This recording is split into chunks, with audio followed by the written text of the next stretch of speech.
তাই বলে আমরা স্বাধীনতার পক্ষে স্বাধীন বাংলাদেশের এই আবহে এদেশে বড় হয়েছি।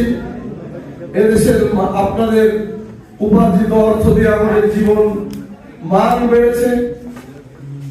সেই দেশকে যারা আজকে ভিন্ন খাতে নিতে চায়, আর যাই হোক, বাংলার মানুষ তাদেরকে কোনোভাবেই গ্রহণ করবে না।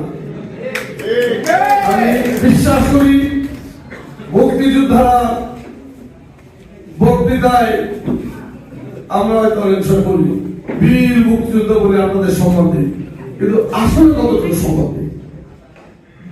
সুযোগ এসেছে, সময় এসেছে, সত্যিকার অর্থে এদেশে যদি এই বীরদের সম্মান না দিতে পারে, এদেশ কখনোই সামনের দিকে এগোবে না। সেই জন্য ইনশাআল্লাহ আমি আপনাদের কথা দিতে পারি যে দল ক্ষমতায় গিয়ে প্রথম মুক্তিযুদ্ধ বিষয়ে মন্ত্রণালয় করেছিল, মুক্তিযুদ্ধকে সম্মান দিয়েছিল, সেই দল আপনাদের আগামী দিনেও এই দল ক্ষমতায় গেলে ইনশাআল্লাহ আপনাদের পরিবারকে যতটুকু আপনাদের এই নেক্সট জেনারেশনকে যতটুকু সাহায্য করা যায়, যেভাবে করা যায় তাই করবে ইনশাআল্লাহ। তাই বলে মুক্তিযোদ্ধার নামে ভুয়া মুক্তিযোদ্ধাদের চাকরি বাকরি দিয়ে এই মুক্তিযোদ্ধাদের অসম্মান করার মতো কাজ অন্তত আর যাই হোক বাংলাদেশ জাতীয়তাবাদী দল করবে না। এবং আপনারা নিশ্চয়ই শুনেছেন আমাদের বর্তমান চেয়ারম্যান তারেক রহমান বলেছেন, মিছিল স্লোগানের দিন শেষ, আগামী দিন হবে ন্যায় বিচারের শাসন, আগামী দিন হবে দুর্নীতিমুক্ত সমাজ। সেই দুর্নীতিমুক্ত সমাজ করতে হলে ন্যায় বিচারের শাসন লাগবে। আর যেটা আপনারা মুক্তিযোদ্ধারা চাইছিলেন, আপনারা মুক্তিযোদ্ধারা সত্যিকারের গণতন্ত্র চেয়েছিলেন, ভোটাধিকার চেয়েছিলেন, ন্যায় বিচারের শাসন চেয়েছিলেন, দুর্নীতিমুক্ত একটা দেশ হোক, যার জন্য যুদ্ধ করলেন, তাই আবার আমাদের উপর চেপে বসলো। সময় গড়িয়েছে, অনেক দূর এসেছে। আজকে এই প্রোগ্রামে যিনি প্রধান অতিথি ছিলেন, যার থাকার কথা ছিল আমাদের অত্যন্ত শ্রদ্ধাভাজন নেতৃত্ব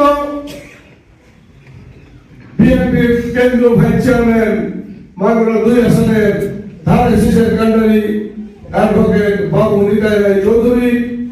তিনি আমাকে দুঃখ করে জানিয়েছেন যে বয়স হওয়ার কারণে এত বেশি লোড, তার জন্য অনেক কষ্ট হচ্ছে। উনি দৌড় দিয়ে আবার মাগুরে আসবেন, এটা উনি পারেননি। এই জন্য আপনাদেরকে আমাকে বলেছেন, তার দুঃখ প্রকাশ করেছেন, সেটা আপনাদের জানিয়ে দিতে। আমি আপনাদের কাছে সেটা জানিয়ে দিলাম। আর হলো উনি আপনাদের কাছে আহ্বান রেখেছেন, আপনারা যেন তার অঞ্চলের যে সমস্ত মুক্তিযোদ্ধারা আছেন, আপনারা এই স্বাধীনতার প্রতীক, এই স্বাধীন সার্বভৌম বাংলাদেশের অন্যতম প্রতীক ধানের শীষের পক্ষে আপনাদের মত দেন, এটাই উনি আহ্বান রেখেছেন। আমার বিশ্বাস সত্যিকারের বাংলাদেশ, নতুন বাংলাদেশ বিনির্মাণে এখনো মুক্তিযোদ্ধারা ফিরে যাননি, এখনো আপনাদের প্রয়োজন। তাই আসেন আমরা ঐক্যবদ্ধ হই, ৭১কে ভুলে না যাই, ২৪-এর গণ আন্দোলনকেও ভুলে না যাই। আমরা সঠিকভাবে আগামী দিনকে সুন্দর একটি দিন করার জন্য 12 তারিখ, ফেব্রুয়ারির 12 তারিখ সারাদিন আমরা ধানের শীষের পক্ষে কাজ করি। তার জন্য আমরা আসেন এখনই প্রস্তুতি গ্রহণ করি, যেন আমরা সকাল সকাল সকলে গিয়ে ধানের শীষে ভোট দিয়ে আমরা অন্তত পরাজিত শক্তিকে পরাজিত করেই আবার বিজয়ের মালায় ছিনিয়ে আনতে চাই।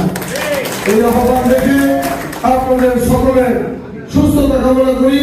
ইনশাআল্লাহ আপনারা ভালো থাকবেন, আপনাদের পরিবার পরিজন ভালো থাকুক, মহান রব্বুল আলামিনের কাছে এই দোয়া করে আর আপনাদের প্রতি আবারও আপনাদের পাশে থাকার দৃঢ় অঙ্গীকার ব্যক্ত করে আমি আমার বক্তব্য শেষ করছি। বাংলাদেশ জিন্দাবাদ, শহীদ জওয়ান হোক, খালেদা জিয়া হোক, তারেক রহমান জিন্দাবাদ।